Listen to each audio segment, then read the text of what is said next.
আসসালামু আলাইকুম ভাই, আপনি যদি ফেসবুকে কাজ করে থাকেন তাহলে ফেসবুকে কি ভুল করা যাবে না, কোন কোন কাজ করলে আপনার পেজটা ডাউন হয়ে যাবে, এই বিষয়টা নিয়ে আজকে কয়েকটা কথা বলবো। অবশ্যই পুরো ভিডিওটা ধৈর্য সহকারে দেখার চেষ্টা করবেন। যদি স্কিপ করেন তাহলে ভাই কিছুই বুঝবেন না, অবশ্যই ধৈর্য সহকারে দেখবেন। তো প্রথম যে ভুলটা আমরা অনেক সময় দেখা যায়, একটা ফেসবুক পেজ ক্রিয়েট করার সময় আমরা একটা যে কোনো নাম দিয়েছি, বাট ওই পেজটা একটু পরিচিতি পাইছে এবং ওই পেজটার ভিডিওগুলো ভালো পরিমাণে ভিউজ হচ্ছে, মানুষ আপনাকে চিনতেছে, জানতেছে। আপনি নামটা হঠাৎ করে চেঞ্জ করে দিলেন, তখন কিন্তু আপনার পেজটা ডাউন হয়ে যাবে, আপনার ভিডিওতে ঠিকমতো ভিউজ আসবে না। দেখবেন বড় বড় পেজ বা আইডিগুলো তারা যখন পেজ ক্রিয়েট করেছিল তারা একটা নাম দিয়েছিল, এখন কিন্তু সেই পেজগুলো অনেক ভাইরাল, তারপরেও কিন্তু তারা নাম চেঞ্জ করে না, কারণ তারা জানে যে নাম চেঞ্জ করলে কিন্তু ভিডিও রিচ আসবে না, পেজটা একদম ডাউন হয়ে যাবে। তাই চেষ্টা করবেন পেজটা যখন ভালো পরিমাণে পরিচিতি পাবে তখন কখনোই নাম চেঞ্জ করবে না। সুতরাং নাম চেঞ্জ করার ক্ষেত্রে অবশ্যই সাবধানতা অবলম্বন করবেন। 2 নম্বরে যে ভুলটা আমরা করে থাকি, আমরা একটা পেজ ক্রিয়েট করার সময় আমরা একটা ক্যাটাগরি দিয়ে থাকি। এখন ওই ক্যাটাগরি অনুযায়ী আমরা অনেক দিন যাবত ভিডিও আপলোড করেছি এবং সেই ভিডিওগুলো ভালো পরিমাণে ভিউজ এসেছে।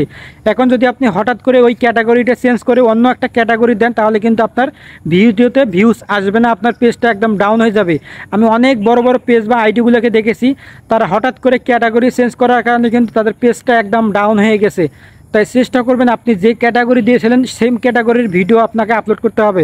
এখন আপনি ক্যাটাগরি দিয়েছিলেন গেমিং ক্যাটাগরি, হঠাৎ করে যদি আপনি সেখানে ফানি টাইপের ক্যাটাগরি যুক্ত করেন এবং সেই টাইপের ভিডিও যদি আপলোড করতে থাকেন তাহলে আপনার ওই ভিডিওগুলোতে ভিউস আসবে না, আপনার পেজটা কিন্তু ডাউন হয়ে যাবে। ক্যাটাগরি চেঞ্জ করে যখন আপনি ভিডিও আপলোড করবেন, সেই ক্যাটাগরির ভিডিওগুলো আপনাকে রিচ পাইতে গেলে অবশ্যই আপনাকে অনেক দিন পরিশ্রম করতে হবে, অনেক দিন সময় দিতে হবে, কারণ একটা পেজ দাঁড় করাতে কিন্তু অনেক সময় লাগে। 3 নম্বর যে বিষয়টা, অনেক সময় দেখা যায় আমরা অন্যের কোনো পোস্ট, অন্যের কোনো ভিডিও ভালো লাগলো না, হঠাৎ করে দেখা যায় আজে বাজে কমেন্ট করে ফেলি। এই ধরনের আজে বাজে কমেন্ট করা যাবে না, কারণ কোনো এক ব্যক্তি যদি আপনার ওই কমেন্টটাকে রিপোর্ট মেরে দেয় তাহলে কিন্তু আপনার পেজের জন্য অনেক সমস্যা হয়ে যাবে।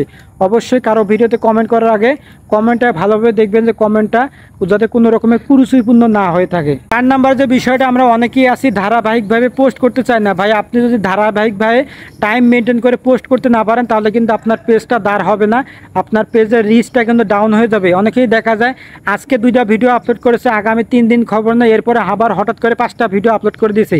এ ধরনের কাজ করলে অবশ্যই আপনার কখনোই পেজ গ্রো করবে না। অবশ্যই আজকে যদি আপনি 3টা ভিডিও আপলোড করেন, আগামীকালকেও সেম একই টাইমে আপনাকে 3টা ভিডিও আপলোড করতে হবে।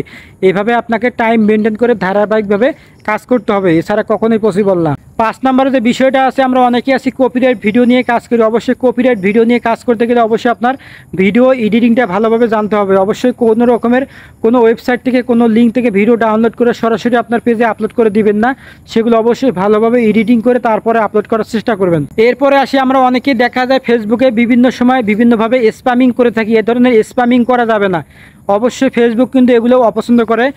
আর একটা কথা ভাই, ফেসবুকে আপনি কখনোই শত্রু তৈরি করবেন না, ফেসবুকে শত্রু তৈরি করা যাবে না। ভাই আপনি এসেছেন ফেসবুকে কাজ করতে, এখান থেকে ভালো কিছু করতে, ঠিক অন্যরাও এসেছে ফেসবুকে ভালো কিছু করতে, তাই সে তার মতো এগিয়ে যাবে, আপনি তার মতো এগিয়ে যাবেন। কাউকে কটাক্ষ করে কখনো কথা বলবেন না, আপনি অবশ্যই সৎভাবে ফেসবুকে কাজ করেন, কখনো শত্রু তৈরি করবেন না। এই শত্রু তৈরি করলে কিন্তু আপনি ফেসবুক থেকে ভালো কিছু করতে পারবেন না, আপনি এগিয়ে যেতে পারবেন না। তো বন্ধুরা, এই ছিল আজকের ভিডিও। এই যে ভুলগুলোর কথা বললাম, এই ভুলগুলো কখনোই আমাদের ফেসবুক পেজে করা যাবে না। অবশ্যই সঠিকভাবে ফেসবুকের গাইডলাইন মেনে কাজ করেন, ইনশাআল্লাহ ভালো কিছু হবে এবং আপনার সফলতা আপনি লং টাইম পর্যন্ত ধরে রাখতে পারবেন। তো ভালো থাকবেন, সুস্থ থাকবেন। আসসালামু আলাইকুম।